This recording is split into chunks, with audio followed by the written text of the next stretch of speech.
Setelah sekian lama berkantor di Balikpapan, para pegawai akhirnya harus hijrah ke tempat yang konon akan jadi pusat pemerintahan baru. Pertanyaannya, apakah ini benar-benar awal era baru atau hanya upacara simbolis sebelum proyek ini masuk ke daftar panjang mega proyek mangkrak Indonesia? Kita harus percaya bahwa Indonesia adalah juara dunia infrastruktur dalam kategori bangun dulu, pikir belakangan. Kalau masih ada Bandung Bondowoso pasti jadi kontraktornya IKN itu. Awalnya saya kira ini video stand up komedian gitu ya.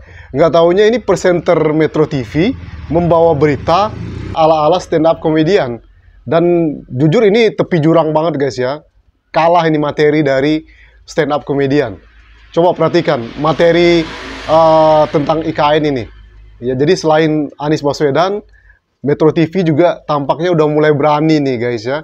Udah mulai berani menjadi oposisi pemerintah. Halo, Assalamualaikum warahmatullahi wabarakatuh. Apa kabar sahabat Henrys? Semoga sahabat Henrys dimanapun berada tetap sehat, tetap semangat. Seperti biasa sahabat Henrys, welcome back to my YouTube channel, Henrys Media. Di tengah hiruk pikuk pemberitaan berita politik yang di tengah bulan puasa ini menggemaskan guys ya. Macam-macam berita yang kita dengar, kita baca, kita tonton, itu jujur bikin sakit kepala. Nah, untuk menghibur diri sejenak, yuk sahabat Henrys, ini ada seorang presenter Metro TV, berani banget menertawakan soal IKN guys ya. Lewat videonya yang viral di media sosial, jutaan yang nonton. Yuk kita simak saja dengan caption, "Abis Liga Korupsi, terbitlah mega infrastruktur yang mangkrak." Apakah ini sejarah panjang infrastruktur mangkrak di Indonesia? Kita simak dulu videonya sama Henrys ya. Check it out. Setelah sekian lama berkantor di Balikpapan, para pegawai akhirnya harus hijrah ke tempat yang konon akan jadi pusat pemerintahan baru. Pertanyaannya, apakah ini benar-benar awal era baru atau hanya upacara simbolis sebelum proyek ini masuk ke daftar panjang mega proyek mangkrak Indonesia? Ada sekitar 500 pegawai otorita IKN mulai bekerja di gedung baru yang katanya canggih dan futuristik. Bentuknya mirip kuncup bunga. Entah itu simbol harapan atau hanya pengingat kalau bangunan ini memang belum benar-benar mekar. Di saat seluruh pegawai otorita IKN berusaha beradaptasi dengan kehidupan baru, para pegawai instansi lain masih bertahap buat pindah. Pegawai OJK misalnya yang sampai sekarang masih berencana berkantor di IKN per Juni 2024 dan itu pun belum keseluruhan. Mungkin mereka masih nunggu gedungnya jadi dulu. Jangan suzon tapi ya. Yang terjadi sampai sekarang, akses ke gedung-gedung megah di IKN masih susah karena masih tanah. Mungkin memang begitu konsepnya, menyatu dengan alam. Untuk transportasi ada bus listrik yang katanya ramah lingkungan. Bagus, tapi apakah busnya cukup buat semua pegawai? Atau nanti yang telat harus nebeng truk proyek? Untuk hunian katanya sudah disiapkan dengan baik, tapi hunian siap versi pemerintah itu biasanya bisa berarti atap sudah ada, tapi air belum jalan. Pelan-pelan bertahap. Yang penting optimis kan? Semoga pegawai yang sudah pindah ke sana siap hidup ala ekspedisi survival. Tapi soal pembangunan, kita sebagai warga negara Indonesia tidak boleh ragu. Kita harus percaya bahwa Indonesia adalah juara dunia infrastruktur dalam kategori bangun dulu, pikir belakangan. Kita flashback aja contohnya, monorail Jakarta. Tidak pernah selesai, Hambalang tinggal kenangan. Sampai proyek kereta cepat yang lebih mahal dari perkiraan awal. Semuanya jadi pengingat bahwa ambisi seringkali tidak berbanding lurus dengan eksekusi. Jadi apakah IKN akan benar-benar jadi ibu kota masa depan? Atau justru menambah antrian proyek ambisius yang mangkrak? Karena kalau berkaca dari pengalaman, pola ini terus berulang dan jadi kekhawatiran tersendiri ya. Awalnya semangat, di tengah-tengah ribut anggaran, akhirnya ditinggal gitu aja. Kayak di ghosting gebetan begitu ya. Apalagi di ghostingnya cuma gara-gara ribut soal makan di mana. Kamu makan di mana sayang? Terserah kamu aja sayang. Terserah kamu aja sayang. Gitu aja terus sampai Messi dinaturalisasi. Membangun bandara cepat. Yang agak lama itu bangun ibu kota. Itu agak lama ini.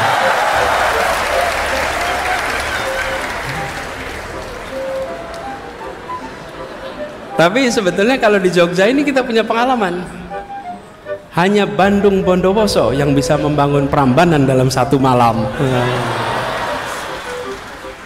Kalau masih ada Bandung Bondowoso pasti jadi kontraktornya IKN itu. Selesai dalam 1 tahun ya, semalam ya. Dia membawa berita ala-ala stand up comedian. Dan jujur ini tepi jurang banget guys ya. Kalah ini materi dari stand up comedian. Coba perhatikan materi tentang IKN ini. Ya, jadi selain Anies Baswedan, Metro TV juga tampaknya udah mulai berani nih guys ya.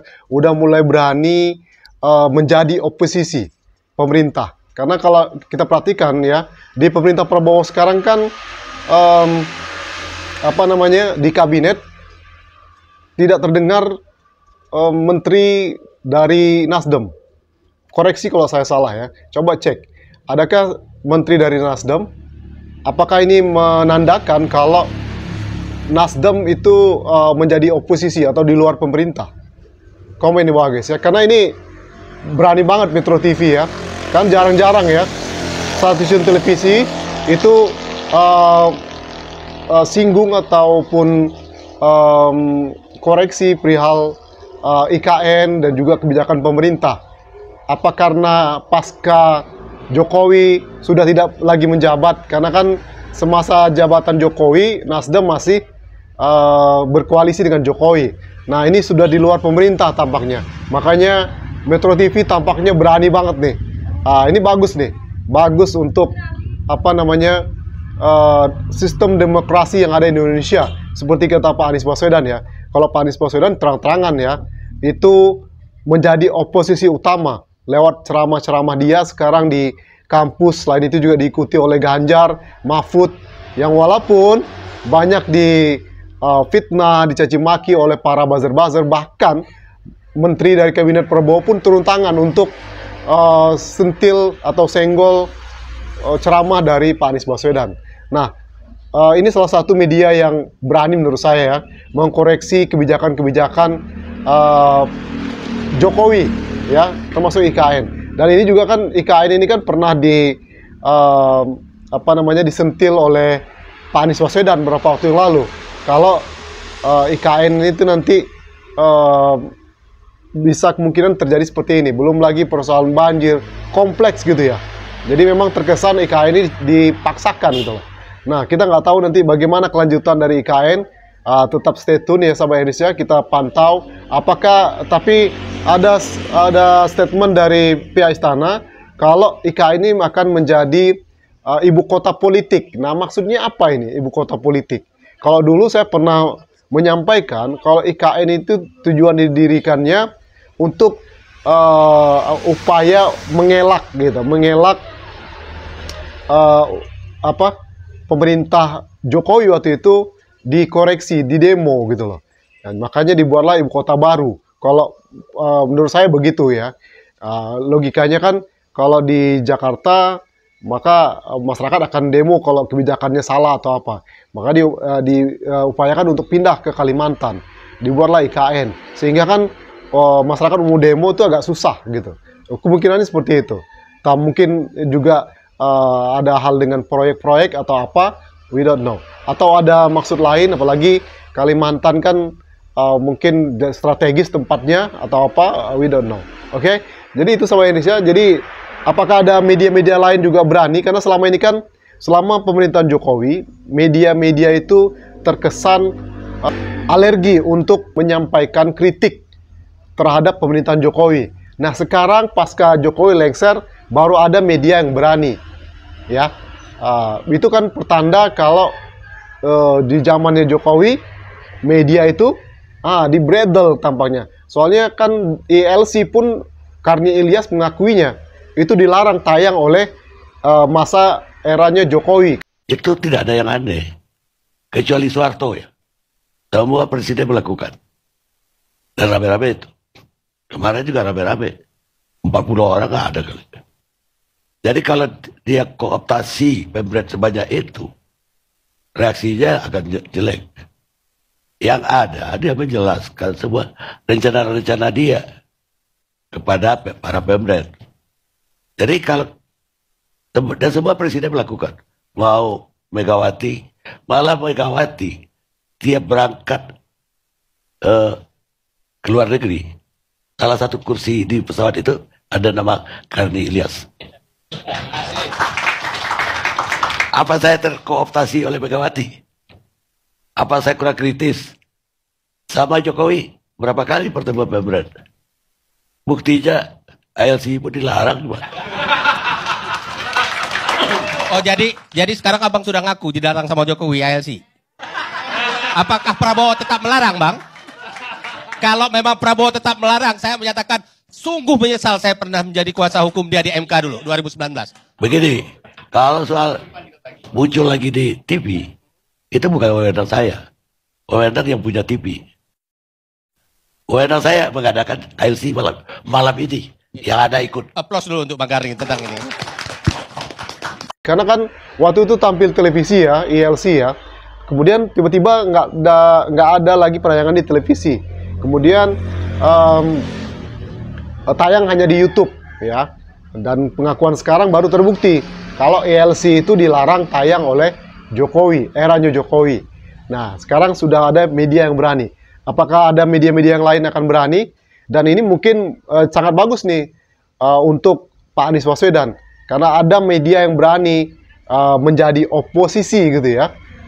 Ini menjadi daya tarik yang luar biasa dan kemudian power yang luar biasa untuk oposisi ke depannya. Untuk Pak Anies Baswedan untuk bisa, karena seperti kata Pak Anies Baswedan itu kan, menjadi oposisi itu juga terhormat ya, untuk penyeimbang gerakan. Dan ini juga ada isu mengatakan karena tidak direspon oleh istana tentang demo-demo mahasiswa beberapa waktu lalu Indonesia Gelap, ini akan ada Indonesia Gelap Jilid 2. Ya, oke, itu saja sama Ernest video kali ini. Kita tunggu nanti media-media lain yang kritis terhadap kebijakan-kebijakan pemerintah. Tetap stay tune channel YouTube Ernest Media. One more time, don't forget to subscribe, like, comment, and share. See you in the next video. Wassalamualaikum warahmatullahi wabarakatuh. Bye-bye.